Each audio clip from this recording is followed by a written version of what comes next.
the Bengals were a team that 3 weeks ago we felt like they were totally out of the running, totally out of the race. It was going to be a disappointing season. And here the Bengals sit at 4-5. Okay, not ideal. You're still under 500, but you still completely control your own destiny. The narratives that we had of teams 3-4 weeks ago of like, oh, they have no chance, they're out of it, all this kind of stuff.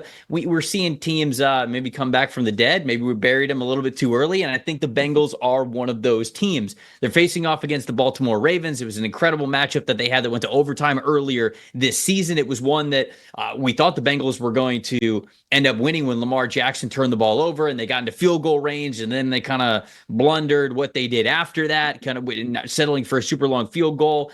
Hold wasn't right. Field goal misses. Ravens win a thriller, but it's like DPI, that's just, all of that. right. And there were so many things. That was a true like playoff type of game, and I feel like this one is going to be the same. I know the Bengals might be down a little bit with some of their star players, especially T. Higgins. It looks like, obviously we're doing the show on a Monday, on a Wednesday. So there's a lot of time that could go, or a lot of things that could happen between now and when the ball gets kicked off in over 24 hours. But still, it doesn't look like they're going to get T. Higgins. So I know from what we saw last week with the Bengals, which was very good, really 3 of the last 4 weeks have been very good for the Cincinnati Bengals. How much faith do you have in them? And really just what's the matchup that matters here overall for this game? Yeah, I really thought that despite their slow starts in recent seasons, that first game against the Ravens would be kind of one of those things where they could announce themselves a little bit more and be like, no, we're here to contend and all that other stuff. They didn't do it. So now this makes it kind of a must-win game against the Ravens the second time around. You have to split that series if you want to be taken seriously in the AFC. So I actually go to the other side of things from Cincinnati's pass catchers. I go to Cincinnati's pass defense with Baltimore wide receivers because of the addition that they made before the trade deadline. You got now a more overall well-rounded offense as if you needed it. I mean, this was already the league's best offense, given the fact that they have Lamar Jackson, who was playing better than his MVP season last year. Mm-hmm. And then on top of that, you have Derrick Henry. But Lamar Jackson is on pace for 4,494 passing yards and 38 passing touchdowns this year. That is absolutely shattering everything that he's done before. He hasn't had a 4,000-yard passing season yet. And he could do that while also getting 1,000 yards rushing, becoming, I believe, the first player to do that. So they're on this crazy pace, and then they're still not content, and they add to the wide receiver room, and with already the second highest EPA per play in receiving. So how do you counter that if you're Cincinnati? And they have a 62.5 coverage grade, which ranks 17th in the league. 69.3% completion rate allowed, which ranks 18th. So they're very average as far as as pass defense goes. And they're going against a very, very above average unit now, with a guy that's absolutely slinging it. And for all intents, like this point, should run away with his back-to-back MVP award, just given how insane the things that Lamar Jackson is doing are. Well, I'm going to hit you with a Lee Corso.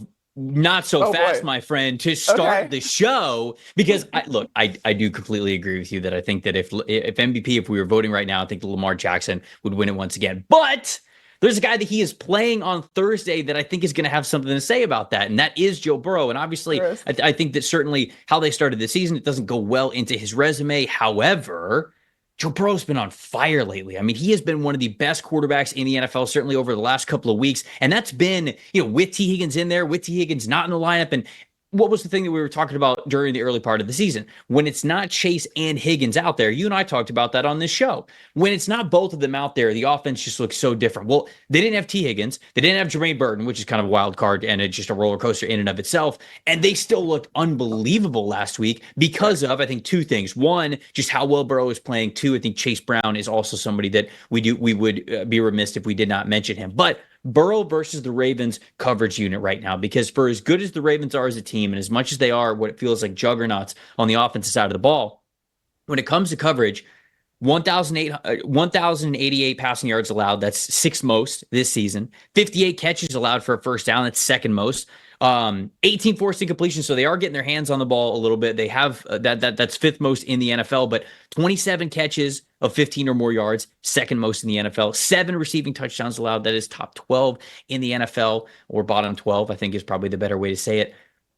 What I'm basically trying to say is the Ravens coverage unit is not really a great matchup for them going up against the caliber of quarterback that Joe Burrow is and how he is playing right now. So to me, that's huge because if the Ravens coverage group does not play better, Joe Burrow can absolutely carve them up. This can be another very close game, even though this one's going to be in Baltimore as opposed to in Cincinnati. And I really do think that Joe Burrow, in a game that a lot of people are talking about Lamar Jackson and a potential second MVP, Burrow is right there. And this is a statement game for Cincinnati, not only to get back at 500 on the season, but also to talk about moving forward. This is going to still be a team to beat in the AFC in their own division. Nothing is out of the question right now for Cincinnati, as much as it really did suck to watch in the early parts of the year. What about a plus factor here for you?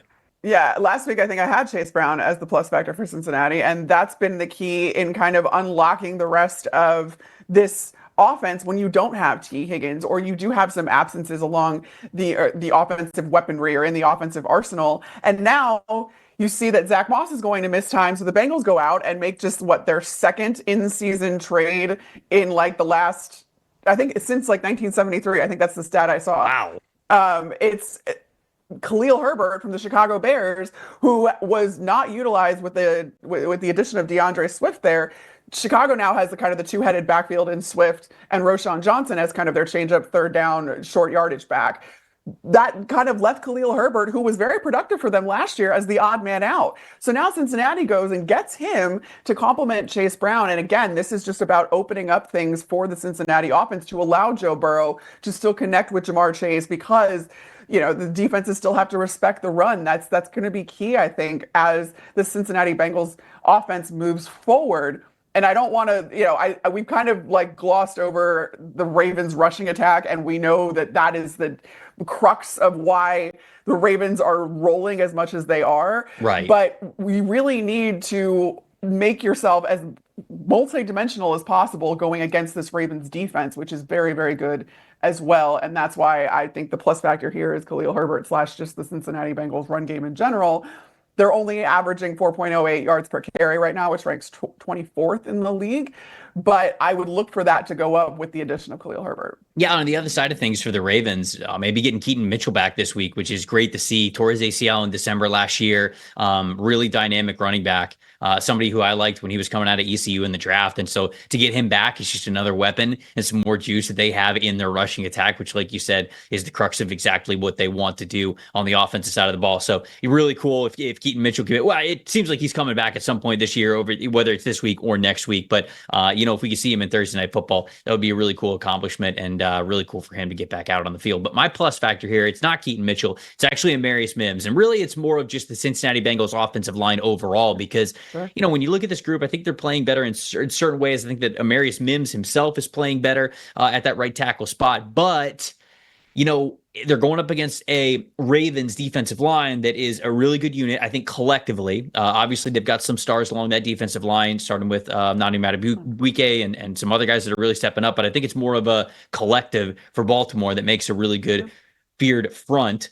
The Bengals offensive line, they played a little bit better. What was it, last week, I think? But week 7 and week 8, when they were playing the Eagles defensive line and the Browns defensive line, which are more talented defensive lines than the Raiders, when even with Max Crosby last week, they posted some pretty poor overall blocking grades. And I don't want to say that the Raiders defensive line is like, oh, it's one of the worst in the NFL. It's definitely not. And that's why I think that this is a plus factor here, because Mims played well against Crosby and just against that group overall. So maybe it is sort of a, hey, we're getting better. Certainly the second half of the season is going to be the best version of the Bengals offensive line that we have seen yet. But it is worth noting that they had their 2 lowest grades of the season recently against the Eagles and the Browns, even though the Raiders one directly last week was a little bit better. So we'll see. To me, that's a big time plus factor with Amarius Mims being on that offensive line and just the offensive line in general. Because if they're going to give Burrow time, again, he is playing so confidently right now, no matter what receivers are out there.